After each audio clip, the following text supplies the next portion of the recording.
গতকাল মানে 24শে ডিসেম্বর গীতা জয়ন্তী ছিল। তো গীতা জয়ন্তীর উপলক্ষে দেখছি ইসকনের এই এরিয়াটাতে একটা গীতা মেলা বলে একটা মেলা বসেছে। তো সেখানে নানান রকমের বইপত্র এক্সিবিশন আর তার সাথে অফুরন্ত খাওয়া দাওয়া।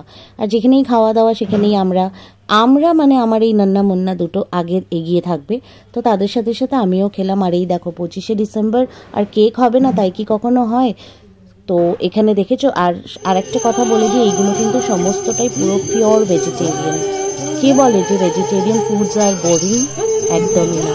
খাওয়া দাওয়ার পরে একটুখানি নাম সংকীর্তন হচ্ছিল, এখানে একটুখানি দাঁড়িয়ে টাইম স্পেন্ড করলাম। করার পরে আবার দেখছি ঘড়ি কাঁটা তো বং বং করে ঘুরছে।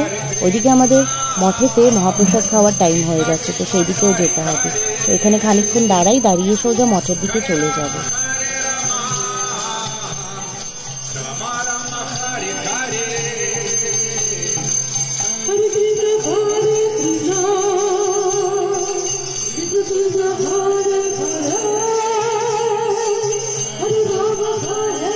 ইসকন থেকে বেরিয়ে টোটো ধরে সোজা মঠে চলে আসলাম। আর একদম রাইট টাইমে এসে পৌঁছিয়েছি। এসে দেখছি এখানে ভোগ আরতি হচ্ছে।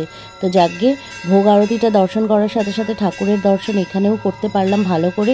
যবে থেকে এসেছি কপাট বন্ধই দেখছি। তো যাকগে চলুন এবার প্রসাদ গ্রহণ করার সময়। দুপুরবেলা 12টা বেজে গেছে, 12:30 বেজে গেছে। আর এখন হচ্ছে মহাপ্রসাদ পাওয়ার টাইম। তো আমরা বসে পড়ে আছি মহাপ্রসাদ খাওয়ার জন্যে। জীবনের যদি সুখ হয় না, তো এটাই হচ্ছে জীবনের আসল সুখ।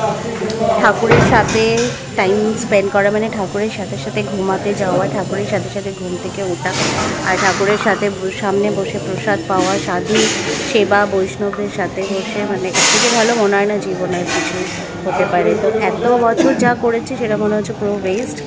নাও এই টাইমটাতে এসে মনে হচ্ছে যে নাকি একটা কনস্ট্রাকটিভ কিছু কাজ হচ্ছে। মানে this is the best 25th December I have ever celebrated.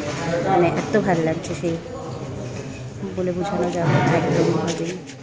এবার এসে বসে পড়েছি খাওয়ার ঘরে মহাপ্রসাদ গ্রহণ করার জন্যে। আর আজকের খাবারে মানে খাবার বলতে প্রসাদে ছিল অনেক রকমের আইটেম। শুরু হয়েছে শাক ভাজা দিয়ে আর শেষ হলো মিষ্টান্ন দিয়ে। দারুণ টেস্টি, দারুণ ইয়াম্মি খাবার ছিল। তো খাওয়া দাওয়ার পরে একটুখানি রেস্ট করব। রেস্ট করার পরে আবার চেঞ্জ করে ফ্রেশ হয়ে বিকালের দিকে বেরোবো আবার।